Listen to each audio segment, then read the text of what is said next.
Acne एक बहुत common condition है और लगभग 80 to 85% लोगों को लाइफ में कभी ना कभी एक्ने आते हैं।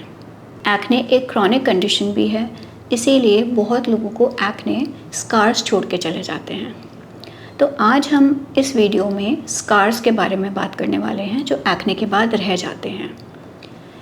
क्या हम कर सकते हैं जिससे कि एक्ने स्कारिंग कम से कम हो, और अगर एक्ने स्कार्स बन गए हैं तो उसका क्या ट्रीटमेंट बेस्ट रहेगा।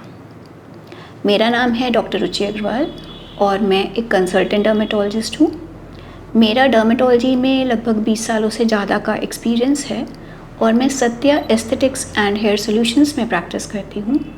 हमारी ब्रांचेस दिल्ली और गुड़गांव में हैं। तो चलिए बात करते हैं एक्ने स्कार्स क्यों बनते हैं। बेसिकली जब भी हमारी स्किन में एक्ने बन रहा है तो एक्ने की बेसिक पैथोलॉजी है कि एक्ने हमारी स्किन में जो सेबेशियस ग्लैंड्स हैं, जो ऑयल प्रोड्यूसिंग ग्लैंड्स हैं, उसमें एक ऑब्स्ट्रक्शन हो जाती है जिसके कारण ऑयल जो हमारी स्किन में बन रहा होता है वो बाहर नहीं निकल पा रहा होता। तो इसके कारण वो जो ऑयल है वो अंदर ही अंदर फिर इन्फेक्ट हो जाता है।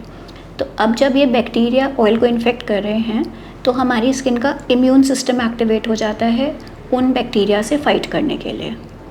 बट ये बहुत ही क्रॉनिक सा प्रोसेस है, ये धीरे धीरे चलता रहता है। आपने देखा ही होगा कि जब भी कोई पिंपल आता है वो लगभग 4 से 6 हफ्ते ले लेता है ढंग से जाने में, और उसके बाद भी उसका एक मार्क रह जाता है।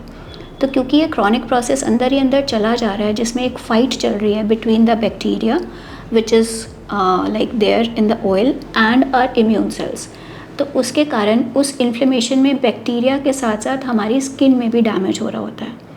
तो अगर ये एक्ने अक्सर आते रहते हैं तो हमारी स्किन में ये इन्फ्लेमेशन अंदर चलता रहता है जिसके कारण स्किन में जो डर्मिस में हमारे कोलेजन फाइबर्स होते हैं, इलास्टिन फाइबर्स होते हैं, वो डैमेज हो जाते हैं। And during the healing process ऊपर का एपिडर्मिस तो ठीक ठाक हील हो जाता है, बट जो अंदर ये कोलेजन और इलास्टिन है वो उतने अच्छे से नहीं बन पाते और हमारी स्किन में काफ़ी सारे स्कार्स बन जाते हैं। तो यह इस पे भी डिपेंड करता है कि आपको कितने एक्ने आते हैं, आपकी कितने ज़्यादा इन्फ्लेमेटरी एक्ने आते हैं, कितना ज़्यादा उसमें इन्फ्लेमेशन होता है, एंड आपकी स्किन की टेंडेंसी कैसी है। इट्स लाइक कहीं ना कहीं जेनेटिक वो भी होता है कि आपकी स्किन जल्दी स्कार करती है या नहीं करती। तो इवेंचुअली जब बहुत क्रॉनिक एक्ने आ रहे हैं तब स्कारिंग इनेविटेबल है, या फिर अगर आपकी स्किन की टेंडेंसी है जल्दी स्कार करने की तो भी आपको स्कार्स बन जाएंगे। तो अगर हम चाहते हैं कि एक्ने आए पर ज़्यादा स्कार्स ना छोड़ के जाएँ तो उसके लिए हमें क्या करना चाहिए। तो सबसे इम्पॉर्टेंट है कि जब आपको एक्ने हैं तो आप एक्टिवली उसका ट्रीटमेंट करें। उनको छोड़ ना दें कि ठीक है एक्ने ही तो हैं, अपने आप ठीक हो जाएंगे, उसके लिए कोई ट्रीटमेंट की क्या ज़रूरत है। This is not the right approach. Definitely acne एक क्रॉनिक कंडीशन है और उसके लिए कुछ ना कुछ ट्रीटमेंट चलता रहता है।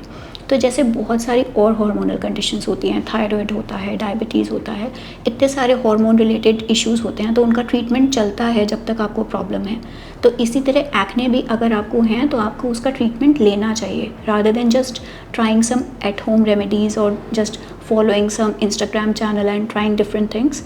और आपने ट्रीटमेंट स्टार्ट किया और आपने सोचा कि ठीक है मैंने 2 महीने या 3 महीने ट्रीटमेंट ले लिया तो अब मेरे एक्ने ठीक हो जाने चाहिए। अगर ये ठीक नहीं हो रहे हैं तो फिर ट्रीटमेंट लेने का क्या फ़ायदा। This is not the right approach. अगर आपको एक्ने हैं तो जब तक एक्ने हैं, जितने एक्ने हैं उस हिसाब से आप एक डर्मेटोलॉजिस्ट के अंडर ट्रीटमेंट करवाते रहें।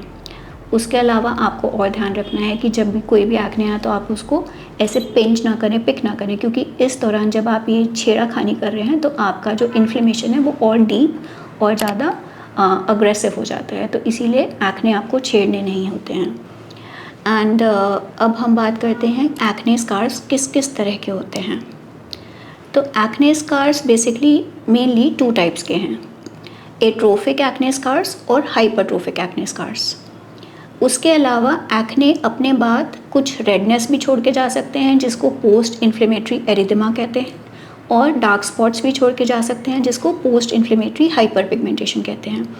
तो जो ये रेडनेस और डार्क स्पॉट्स हैं ये ऐसी कंडीशंस हैं जो समय के साथ चली जाती हैं, जो कोई लॉन्ग टर्म प्रॉब्लम नहीं करती हैं, और इसमें केवल लगाने की दवाइयों से भी ट्रीटमेंट पॉसिबल है। पर अगर आपको स्कार्स बन गए हैं एट्रोफिक या फिर हाइपरट्रोफिक तो आपको प्रॉपर ट्रीटमेंट की ज़रूरत रहेगी जो एक डर्मेटोलॉजिस्ट के क्लिनिक पे जाके आपको करवाना होगा। This was all I wanted to tell today about acne scar treatment. But आपको कुछ लगता है, कोई स्पेसिफिक क्वेरी है जो आप जानना चाहते हो, आप प्लीज़ कमेंट सेक्शन में मेंशन कर सकते हो।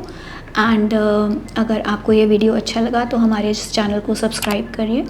And if you want that I make any video on any other specific topic, तो वो भी ज़रूर कमेंट सेक्शन में मेंशन करिए।